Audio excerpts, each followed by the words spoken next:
This is the 100th episode of Bob Duchense's Wild Maine. You'd think by now there would be some improvement. What?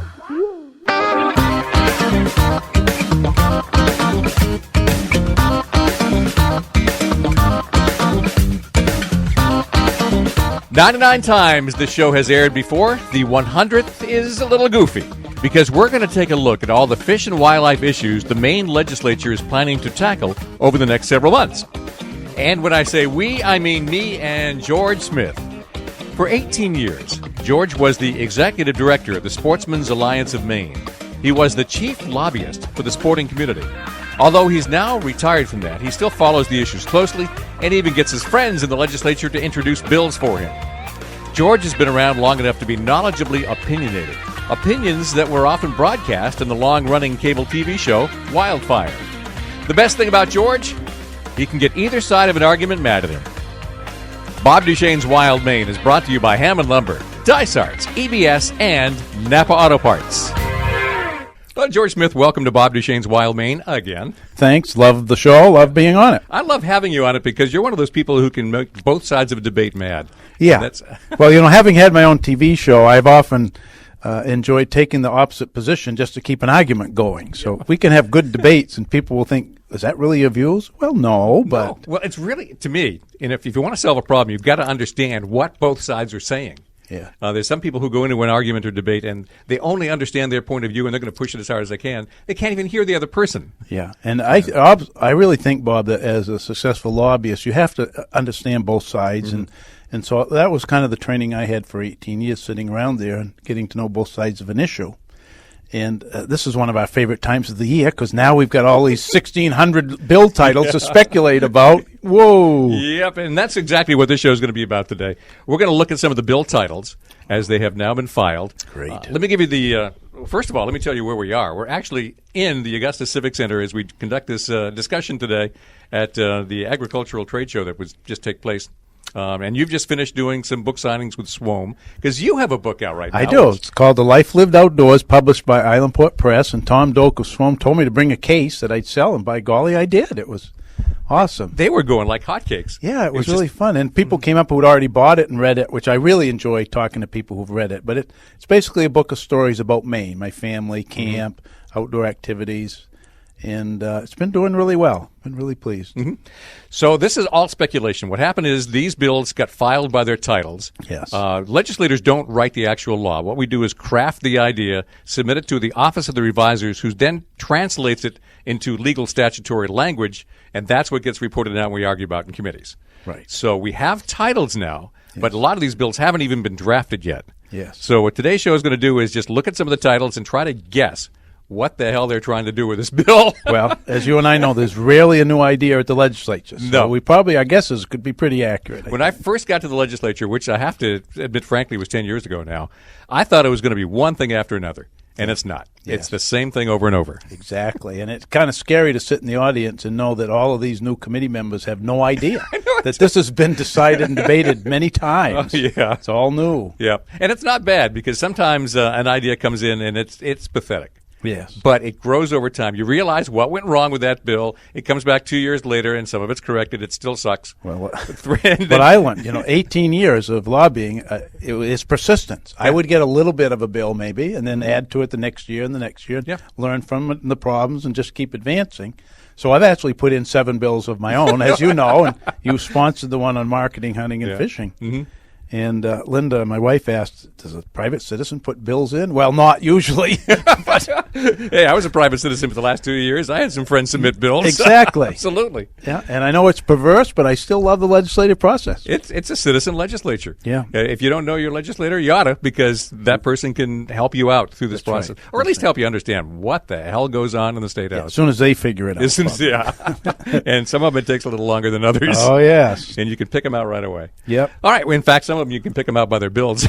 Let's go over some of the list. I'm going to go over the ones that I think are likely to get referenced to inland fisheries and wildlife. Okay. Because this show really is about the outdoors and sporting and stuff. Mm-hmm. And I'm just going down the list of ones that I think I want to speculate on. I'll start at the top with Representative Timberlake of Turner, who says, an act to provide that a lake or pond stocked with fish by the state may not open for the ice fishing until January 1st. I have no idea what that's for. Yeah, I think that is all about protecting a fishery, because the traditional opening was February, and then we opened in January. Now you can fish whenever the ice is ready. And actually, you can open water fish year-round if there's open water, and you can ice fish as soon as it's available. There are quite a few ponds that you can't ice fish for brook trout and salmon, but you can ice fish for other species. So if you're clever, you set up in the little coves, and you're catching brook trout, and you have to release them. You know, you can't keep them, but you're catching them. And I think he's got some places over there where that's happening, and he doesn't like it. Okay. This is a lot of what drives legislation. Oh, yeah. The legislature doesn't like something. Yeah. There is a story behind every bill. No matter how stupid it sounds, there's a story back there. Yes. And some of the stupidest ones really aren't that I've dumb. seen something, and I'm going to stop it. Yep. Exactly. I'm going to put in a bill, which is why we have 1,600 bills. And that's a small number. I've seen over 2,000. Yes, there have been. Yep. Senator Davis, one of our friends from Piscataquis, an act to allow a person to take a 20-minute break from monitoring ice fishing traps. Oh, people get into trouble with this all the time. Yeah. You're supposed to maintain contact with your ice traps always. And I remember a time a guy fell asleep while he was open water fishing at Lake Auburn, and they rode him up because he was asleep and he wasn't paying attention to his line. So what Paul's trying to do is, okay, maybe you go into camp and you got a sandwich and you came back out and you've got summons because you weren't out there all the time. And, I think it's a pretty good idea because you're not going to do any damage to it. If you catch a fish in that 20-minute period, it's still going to be on your line or have broken off your line. You've only put yourself at a disadvantage, not the fish. But it does frustrate people. I get complaints from folks that are written up because they literally turned their back for 5 minutes and went in the shed to warm up. Went to the woods to relieve themselves, and they come back and they get a summons. So that's what that's for. All right. Here we go, the bear ones. There's going to be several bear bills. Representative Harlow of Portland, an act to prohibit hunting bear using dogs and trapping bear. Representative Black of Wilton, an act regarding retrieving wounded bear, which is really going to be a different category of bill. But Representative Bates of Westbrook, an act to ensure safe and humane bear hunting practices. Well, there's no question in my mind we're going to have a major debate about hounding and trapping. We are. Because if that's what had been on the ballot, sportsmen would have lost. And the Humane Society knows this. And, they got a little greedy, I think. They went for too much. But now they got it. And they're not going to get it at the legislature, I don't think. So I would expect they'll put hounding and trapping on the ballot. Someday. Yeah, and Maybe it could not. be fairly soon. Because in my mind, it's going to be extremely difficult to defend. To raise enough money. It'll be a presidential election, huge turnout. You're going to need even more than the 2.3 million they had this time. It's going to be a tough issue. And, I've been a little criticized because I've written about these two practices make us vulnerable. There's nothing wrong with the practices. But when you're the only state that allows bear trapping, it's tough to defend it, even though it's okay with me. Every time you blog about this, I love to watch the comments because every time you raise the flag and say, listen, this is causing us problems, people come out and just whack you. It is brutal. Yeah. I had somebody the other day said, George, you got to go in there and referee. No way. You guys. No way at all. So we're gonna revisit that. It's going to be a big issue. Probably won't pass, but it's not going away. Yeah. An act retrieving wounded bear, though, is that related, or is that? Well, Russell Black's a great sportsman and a farmer and a friend of ours, and I expect that there's some technicality about getting the deer at night. A bear. Yeah, a bear at night, and this will probably improve your chances of following it. Right now, the guide has an opportunity to shoot the bear, but I don't think the hunter. If it's at night and they're trailing a wounded bear, it's actually a dangerous situation. Yeah, exactly. So that's probably come from the industry, and it's something that they need. If you're just joining us, this is Bob Duchenne's Wild Maine. George Smith is my guest, longtime advocate for sportsmen, and now doing a lot of blogging and travel writing when he's not rabble-rousing. We're looking at the bill titles that have been proposed for legislation in the State House this year. Most of these bills have not yet been drafted, so we're just guessing at what's in them. Up next, we leave bears behind and tackle deer legislation. This is Sports Radio 92.9, The Ticket.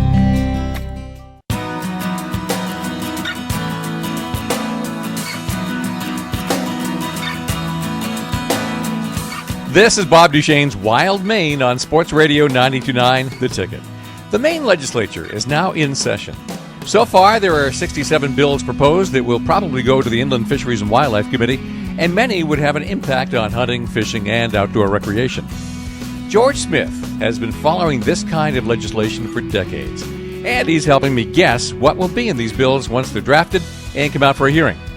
Deer hunting always makes the list. Senator Burns of Washington County has one called an Act to Enhance Management of Deer Herds in Coastal Counties.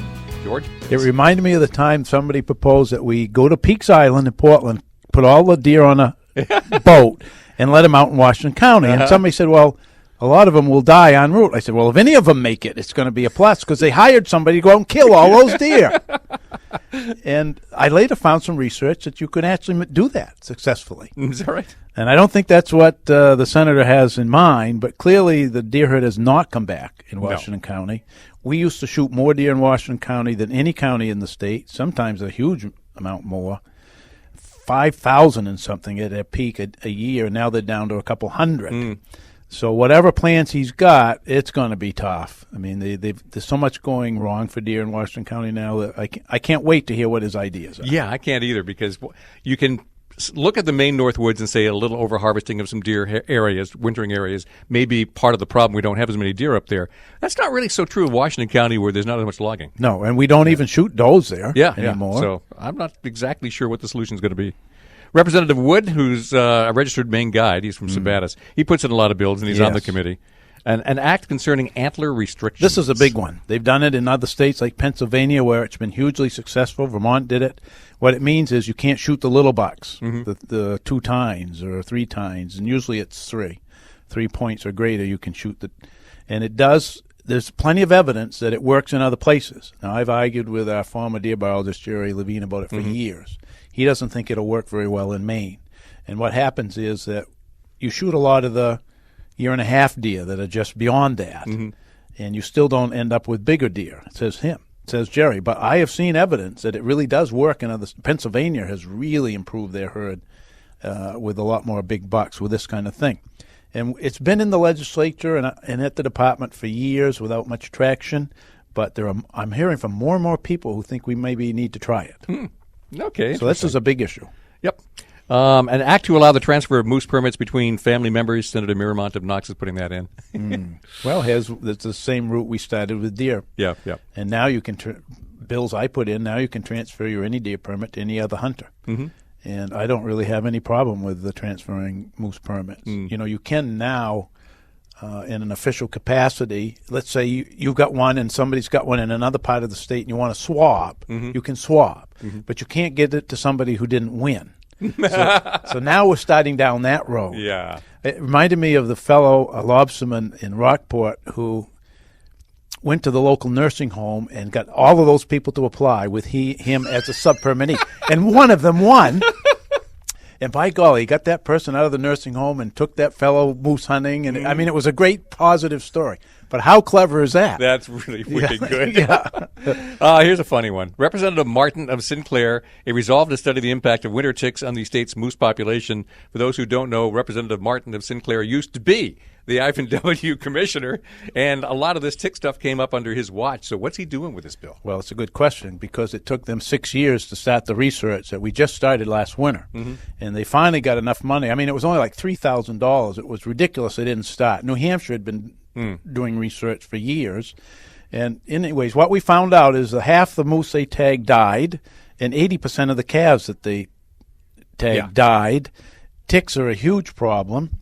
And so I just published a piece in my blog where Harry Vanderwide and I had a big discussion back and forth, and it generated a lot of interest. But the problem is that the higher densities also are causing a lot of problems with ticks, and I think we're just in a steady decline.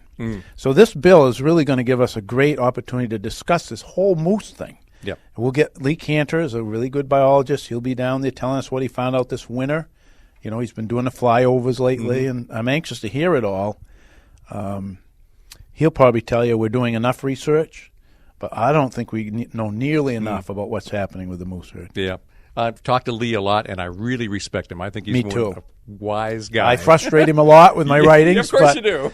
And, you know, if he comes to the legislature and testifies against my bill, I'm dead. He is so knowledgeable and impressive. Yeah, and I read your debate, and Harry Vander Wye doesn't think necessarily as highly, or at least some of the conclusions, and I think Harry's full of it. So that was part of the fun of having the talk and the debate, you know. The other half of this dynamic duo is George Smith, famed sportsman, writer, and multimedia pundit.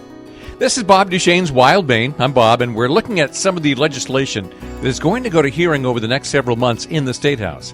There are 67 bill titles submitted so far, with a few more likely. And we're trying to guess what the issue is and what the debates are going to be about. Landowner relations is a big one because much of our outdoor recreation takes place on private land. Stand by. Sports Radio 92.9 The Ticket.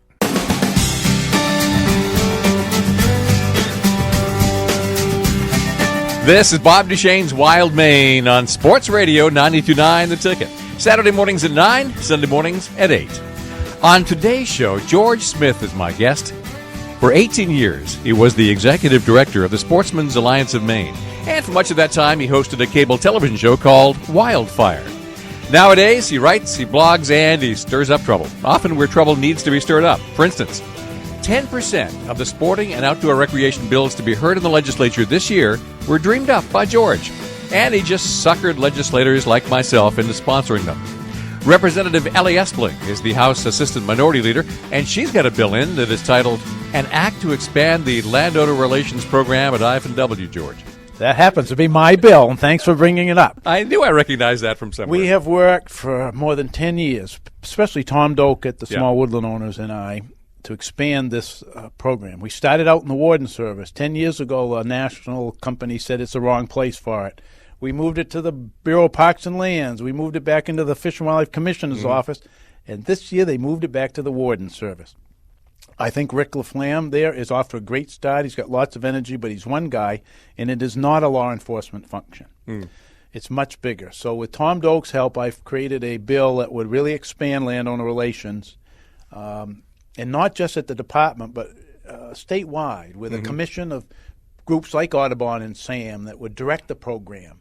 And ideas like Keep Maine Clean, where people who walk the roads and pick up trash, as I do, and a lot of other people, would be in a program, and there would be prizes for the most unusual item of the month. And get on board with not taking a truckload of stuff onto somebody's land and dumping it. Exactly. So we would deal with that in a comprehensive way and institutionalize it at the Fish and Wildlife Department. And I'm excited that Ellie sponsored it because she's really got a lot of interest in this issue. She was on the committee, too. Yes, she was on Fish and Wildlife, but because she's in leadership this time, she didn't come back. So she knows her stuff. She does, and she's really fired up about this. She's been meeting with people, so I'm really excited about the possibilities. Representative John Martin, a familiar name of Eagle Lake, an act to promote incentives to non-resident landowners who own more than 250 acres to keep that land open for hunting. Yeah, well, I published a column when I was out pheasant hunting in North Dakota. They have 9 programs for landowners to encourage them, and some of it's direct payments.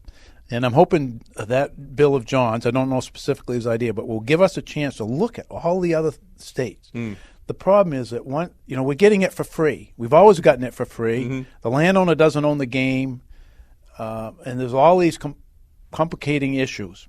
And once we stop paying the landowner to allow us to hunt, it's going to be a long road away from our heritage of free access.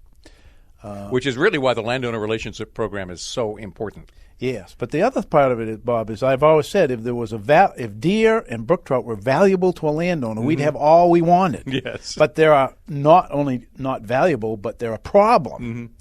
So I can't wait for this bill because I'm really hoping we have a real comprehensive discussion of all of these issues. Where are we going as a state in terms of access by the public to private land? Yeah. Once we start buying our way on to private land, you don't come back. Hey, birders are next. Hey, I've got parks for that. And beaches. Yeah, you've got plenty of places. That's right. Yeah. Mike Shaw, Representative Shaw of Standish, this is one of your bills, isn't it? A comprehensive hunting license? Yes, and we tried it last year, and what it does is it eliminates 65 hunting licenses and permits in favor of one. The license would be $38. You get all seasons, all opportunities. The problem was that 60% of the hunters only buy the big game license, which is currently $25. So they'd have to pay more. And that sunk it because the governor won't support anything where prices go up and all of that. But since it was defeated, I've gained a lot of public support and from writers, and people are starting to look at it. We have one fishing license. One hunting license makes sense. It saves a lot of money on the department website, makes everything easier. And then I think it will encourage people to go out and try, like, turkey hunting. You're not going to pay $20 to go turkey hunting one day. But if it's a part of your license, maybe you'll go out some Saturday. And see how frustrating it is. Well, that's exactly right. Yeah. That's not easy hunting. But, our hunting industry is in decline, and I want to make it easier for people. And so we may not get this. This is one of those bills. Like, it took me 10 years to get the sportsman's license plate. But I'm not giving up on this. Because and I love that plate. Yes, and it's been a big success. Yeah. This will be, too, if we ever get it. And for Pete's sake, if you're going to give up hunting because it's $13 more, then you're not much of a hunter. Right, yeah, exactly. After all you spent on your gear.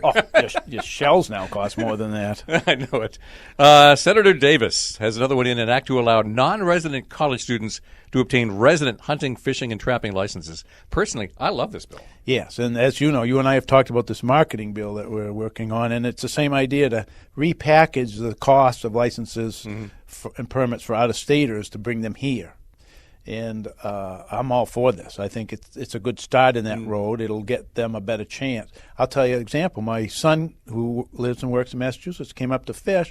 He had 3 days to fish at our camp up country, $45, which was a lot of money for Josh, He works in a program that serves the poor, and he doesn't make a lot of money. So it got me to thinking, maybe we need to expand this to family members, people who left Maine because they couldn't find a job but would like to come back and fish for a couple of days. Well, come on. Yep. Well, I mean, we're constantly talking, how can we get college-educated people to move to Maine? Yes. How about if we just get them addicted to hunting and fishing here? That's a great new strategy. That's my economic development strategy right there. You need to come testify for this bill. I'm on that one. Senator Saviello, an act to streamline the process of obtaining a permit for turkey hunting and to expand turkey hunting once again. Yeah, another one of my bills. But 10% of the bills in this committee came from you. Yeah, no excuse, really. But this was a bill Tom put in for me last session. We got most of it. Yeah. And it's a good example of how a private citizen can succeed, because the Fish and Wildlife Department opposed it. They formed a task force which unanimously opposed it. In the last work session, they came and supported it. Except my bill called for all-day turkey hunting in the spring.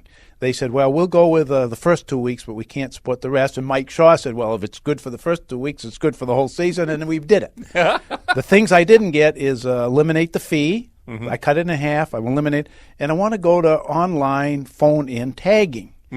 Because a lot of the tagging stations don't tag turkeys, and you have to have it tagged. It's not like you're removing a tooth. No, and you might have to drive 30 miles and pay to tell somebody you got a turkey. Yeah. Well, I think a lot of people just drive home. I really do. I don't think they're getting an accurate count. Brad Allen, the bird biologist, tells me that traditionally phone in and online tagging doesn't work. You lose a lot of animals, but I think it'll be more accurate than what we got now. Yeah, because a lot of people are probably just driving home. Right. And the other one, just to get their attention, it would increase the bag limit to 3 birds in the fall. So that'll be a fun bill. Oh, yes. It's already generating wild comments. But Senator Saviello, he's right in it. Oh, absolutely. He loves that kind of stuff. Yeah. Pop quiz. Can you hunt with a slingshot in this state? Actually, I don't know either, but there's a bill in that would address the question. More about that in a moment when my guest, George Smith, explains it to me. This is Bob Duchenne's Wild Maine on Sports Radio 92.9 The Ticket. This is Sports Radio 92.9 The Ticket. Today is the 100th episode of Bob Duchenne's Wild Maine. So it's a lively topic and a lively guest for today's show. George Smith has advocated for sportsmen for decades. He knows the legislative process inside and out, and together, we're taking a look at the bill titles that have been proposed for this year. Most of them affect hunting and fishing in some way. Some are pretty normal. Some are, well, Senator Cushing has a bill entitled An Act to Allow the Hunting of Small Animals with a Slingshot. Yeah, now this is incredible. Yeah. Tell me about it, because I have no idea what this is about. Well, there is an interest in this, and in some states, apparently, you can hunt like squirrels. I think mostly they're aiming this at squirrel hunting, and apparently you can kill them with a slingshot. So I can't wait for it. I wonder what the department's going to... Well, they'll have a license to kill squirrels with a slingshot. I predict it. Jeez. There'll be a special license. If anyone wants to come onto private land and take the squirrels away from my house, I'm good with that. Yes. Bring your slingshot. Senator Davis, once again, an act to allow certain youths to take a deer of either sex. Yeah, we've fought this issue statewide because in districts where there are no doe permits, the kids can't shoot a doe on Youth Day. I'm sure this is what Paul's getting at. He wants them to be able to. The department argues that, well, we don't have enough does, that's why we don't give doe permits, so even the kids can't have that opportunity. And I tend to support the department on that one. I think if you're really in that bad a shape, you probably shouldn't shoot any, even if you're a junior hunter. I mean, and remember, you can go to a different county and hunt that day and shoot a doe. So, and that really is the issue, is we are losing deer herd in some key areas. Well, Washington County's a good one. Yeah, I mean, they got no doe permits, the whole county, and you start letting the kids shoot them, you know, there could be several hundred shot that day. Yeah. Representative Wood, once again, an act to designate a youth bear hunting day.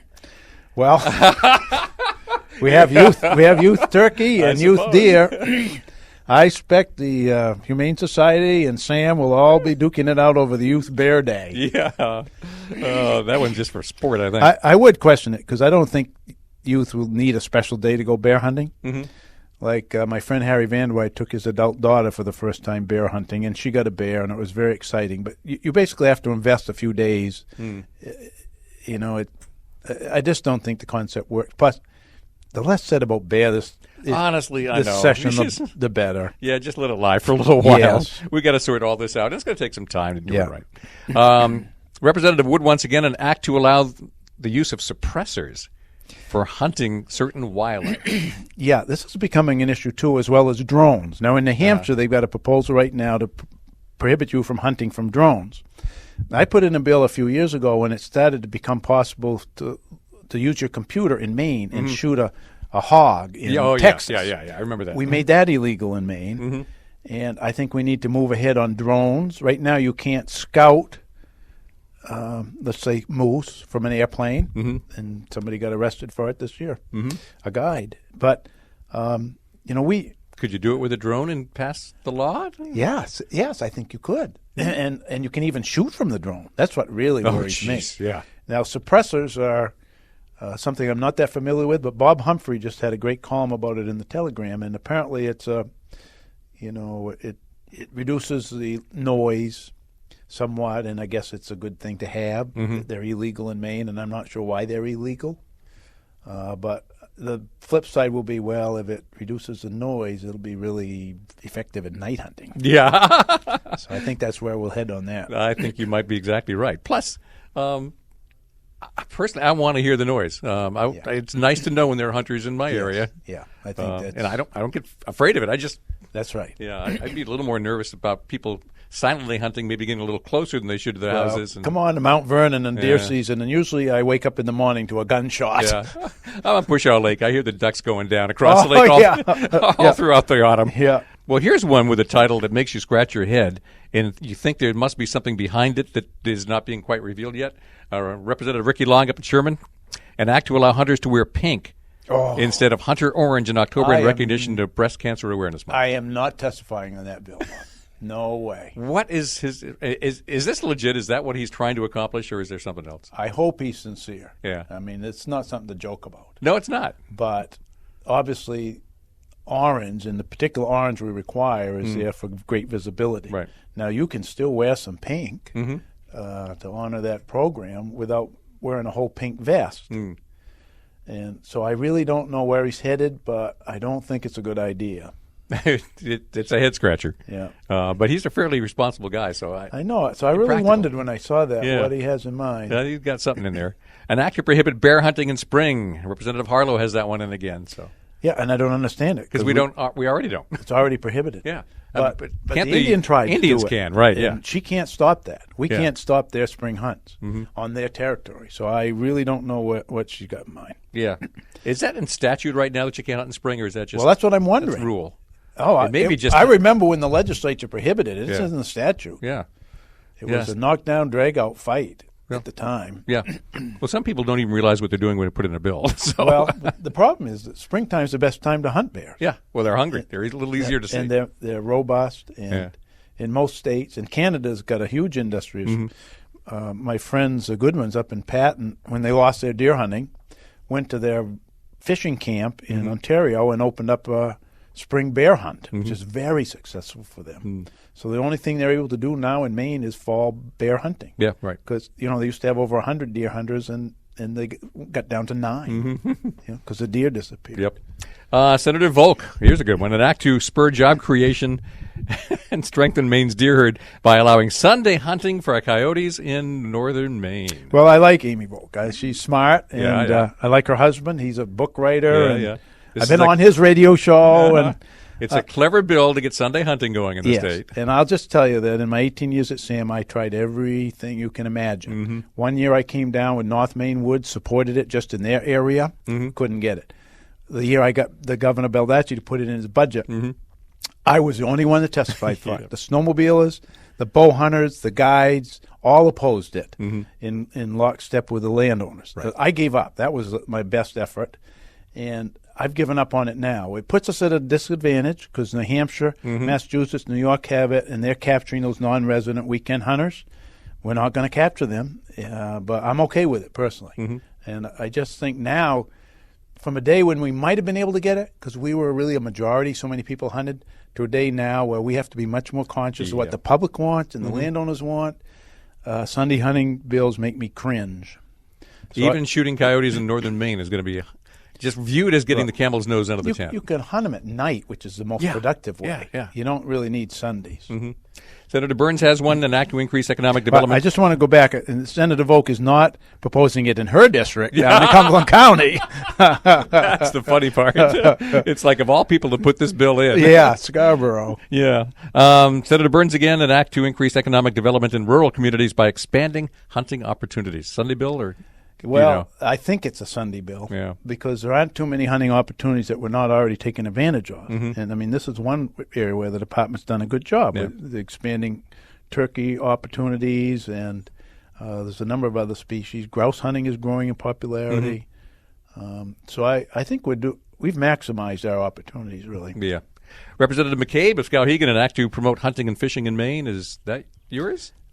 That's not yours. That's not yours, is it? I don't know what he's got in mind. Yeah, I don't either. I just noticed that Representative McCabe has put in a ton of bills. Yeah. Now, why is that, do you suppose? I think he's trying to raise his profile around the state. No.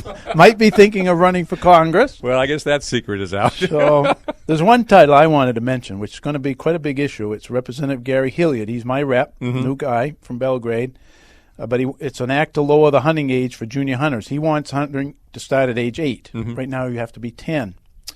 And I'm not real keen on it yet, but I talked to him recently, and he said that 25 states allow kids younger than 10.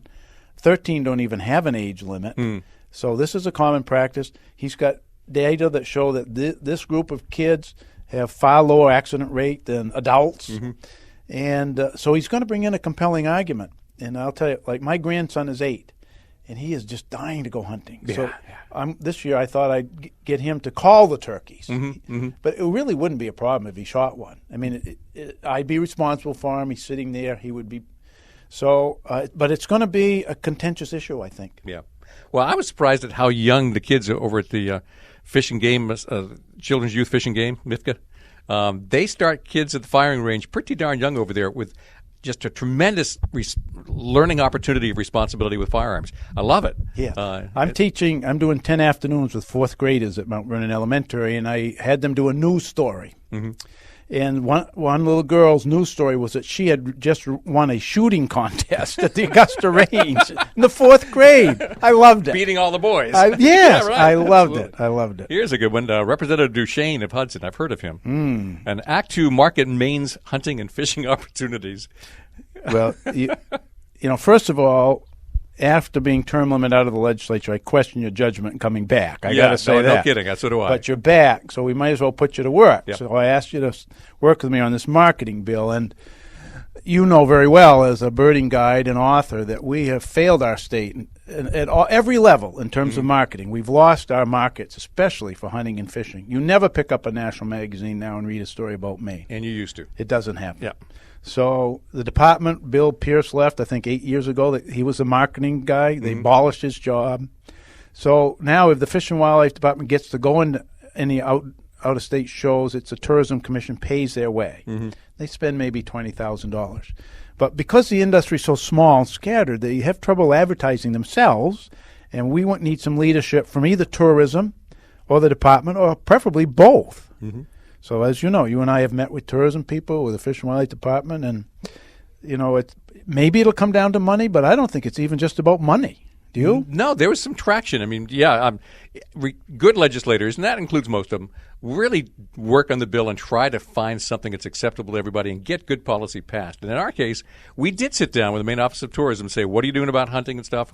How can we promote better there? And then we met with Inland Fisheries and Wildlife and said, okay, what are your needs here? What can we address with this bill? So we're doing our homework on our end. Yeah, I thought it was really great that you offered them, look, it isn't even drafted yet. If you have some ideas, give it to us. Mm-hmm. They told us what they're trying to do, but it's just so minor. It's not going to rebuild our industry. No, basically Maine has to double down. If we're going to ever have this kind of industry in a competitive way with the rest of the Northeast, we got to promote it a little bit. Yeah, and since Linda and I are travel writers now for 4 years, I've gotten more involved in tourism, and I think I have a better understanding of what it takes, and the leadership in the tourism industry, I think, are supportive of us. And they were there at one of our meetings, and so I'm really hoping this bill will allow them to tell the legislators what they're doing and find out what we need to do. Yeah. George Smith is my guest. We're getting a sneak preview of the arguments that are on their way to the Maine legislature about hunting, fishing, and outdoor recreation. Fish stocking. Up next as Bob Duchense's Wild Maine continues on Sports Radio 92.9 The Ticket. You're listening to Sports Radio 92.9 The Ticket. This is Bob Duchense's Wild Maine.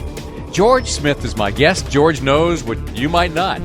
Any citizen can propose a bill for the legislature to consider. You just need to have a legislator put it in for you. 10% of the bills that the Inland Fisheries and Wildlife Committee will consider came from private citizen George Smith. He even got me to sponsor one of them. One legislator, Representative Stephen Wood, put in another 10% to the hunting and fishing bills they'll consider, including one on fish stocking. Well, I don't know what he's got in mind, but I will tell you, I put in a comprehensive bill that would form a new hatchery commission. Actually, Representative Russell Black sponsored it.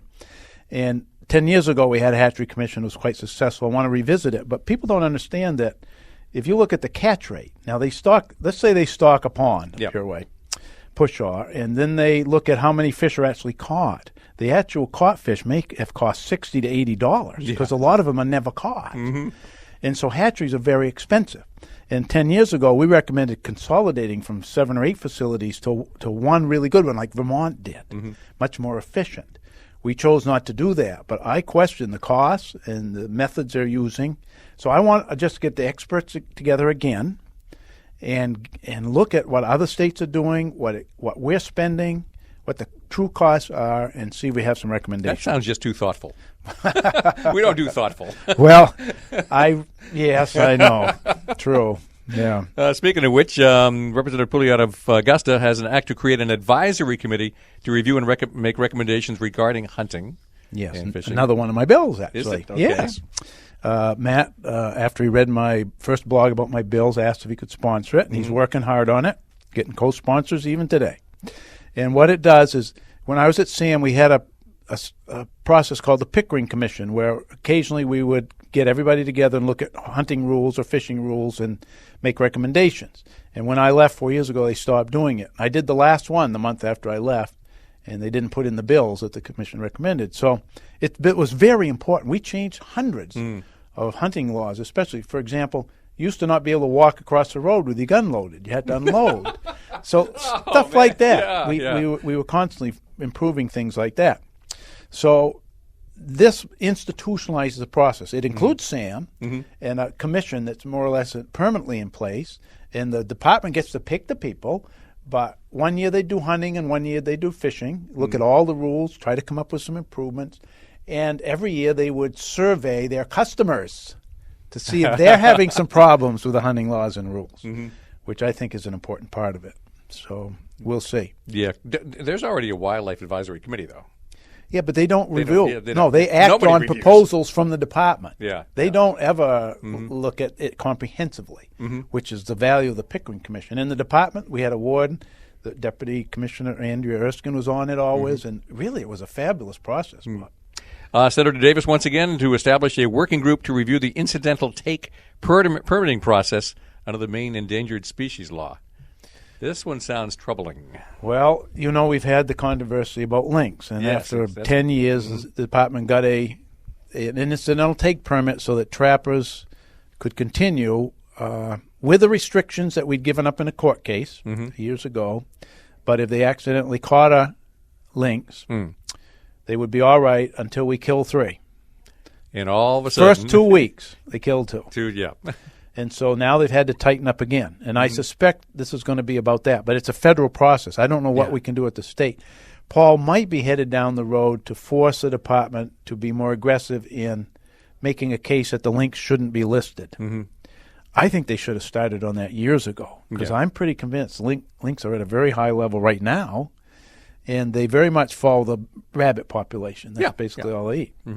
And we've now collared some. We know they go to Canada and back. They're tourists, In Canada, they can be trapped and killed. Yeah, they got seasons. It's a reason they're called the Canadian lynx. Right. But that's probably where we're going with that.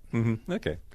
A few things are going to the ACF committee, Agriculture, Conservation, and Forestry, that has an impact on those of us who are outdoors a lot. And one of those, right off the bat, Senator Edgecombe of Aroostook resolved to require a review of the merger that resulted in the Department of Agriculture, Conservation, and Forestry. Okay, this is what I've heard. Yeah. The administration wants to move public lands into the forestry division and separate parks out for a couple reasons. Forestry wants to be responsible for the public lands, including the harvests, and I think they maybe want to capture the money that's in the public lands. And that was an issue last session. Yeah. They wanted to increase the harvest in public lands, but the governor made a mistake in wanting to take the money out of the agency. So I think we're going to revisit all that, but now it's I had heard that parks was going to move to tourism. No, I don't think so. I've been pretty assured that it won't move, but it'll be separate from public lands. And, I've had this problem for a long time that the Fish and Wildlife Department also has wildlife management areas. Parks and Public Lands has land, and some other places. So I don't know how to consolidate it all. Yeah. When we went the other direction from what I thought was wise, which was moving parks and lands into agriculture, I didn't think that was a way to go, but it's a done deal, so that's what we'll do. Yeah. But I mean, consolidation for consolidation's sake really isn't all that helpful. It didn't save any money. Well, you were on the committee that I was on just 6 or 8 years ago now, under Governor Baldacci, about how can we consolidate some of this, and there was just no consensus. No, and I found in studying it around the country that small mission-focused agencies are better, more effective, and cheaper than big supernatural resource agencies. Yeah. But they operate in silos. Yeah, but I am starting to realize that, let's say, Marine Resources and Fish and Wildlife and Parks and Lands would be quite a good department. And I studied the one in Montana, which is the Department of Fish, Wildlife, and Parks. It's very effective. Colorado's that way, too, I think. Yeah. So I'm kind of rethinking it myself, and maybe this bill will at least give us a chance to look at some of these options. The problem is, like you said, the Marine Resources, the lobstermen, the commercial fishermen, they own that agency. Exactly. They don't want to be in with us at hunting and fishing. They sure don't. So it's pretty tough to overcome. And then there's 4 bills, at least, that are going to be arming forest rangers again. Yes. Here we go again. Well, just this week they announced some kind of major restructuring of all of this. There'd be 7 rangers with guns, and the rest would be bug people, I guess. I don't know, but that's already controversial. Yeah. And when I wrote against it, I heard from every single ranger sent me a nasty note. I mean, they are organized on this, and it was a pretty brutal debate, as you remember. But if they change the staffing and the job descriptions and all like they propose this week, this won't be much of an issue. Yeah. Well, there's a real slippery slope there when it comes to extending some of our other services into law enforcement. Yeah. And this is something you complain about all the time with game wardens. They're not out enforcing game laws so much as they are other crimes. I'm just getting the latest, what they did last year, but half their time is police work. Yeah. And we pay that through our hunting and fishing licenses. We've never been able to get the state to pay their share of it. And this is, you don't want the forest rangers to be the police. No, but if they're the only guys out there with guns, that tends to happen. As you cut the budget elsewhere, anyone with a gun suddenly becomes a law enforcement, and the slippery slope that some people pose. Yeah, and you would be surprised what the wardens get into. School security. Oh, sure. I mean, they're showing up for everything. Yeah, and it isn't just in rural areas. Right. So I'd be okay with it if the public paid, but they don't. Yep. There's a slippery slope there that we're going to argue about again because there's at least 4 bills doing it. Well, I will tell you, I mean, especially on the part of the Democrats last session, they saw that chance to be pro-gun, so they all supported it. Well, I think Mark Dion is sponsoring one of these, the former sheriff. Yeah. You know, they're all pro-gun on this. So. Sometimes it gets baffling. And it's, I mean, you can watch the waffling back and forth on what we're going to do with our tax code. Every 2 years, something weird happens in the legislature. That's actually normal. Yes. Well, if you wade through the governor's proposal, oh, my word. Well, George, we are just speculating. We have no idea what's in any of these bills or what the real intent is. But I would suggest that you and I get back together again towards the end of session and see what actually happened out of all this. I would love to do that. All right. It's going to be an extremely entertaining session. Yes, it is. And they can continue to listen to your radio show and read your blog and read mine, and we'll keep them right up to date. Absolutely. George Smith has been my guest. We covered a lot, so if you want to hear it again, it's on the web at 929theticket.com. Bob Duchense's Wild Maine airs twice every weekend, Saturday morning at 9 a.m. and Sunday morning at 8 a.m. And a special thanks to you for tuning into this, the 100th episode of Bob Duchense's Wild Maine. Shouldn't there be cake or something? It's been brought to you by Hammond Lumber, Dice Arts, EBS, and Napa Auto Parts. This is Sports Radio 92.9 The Ticket.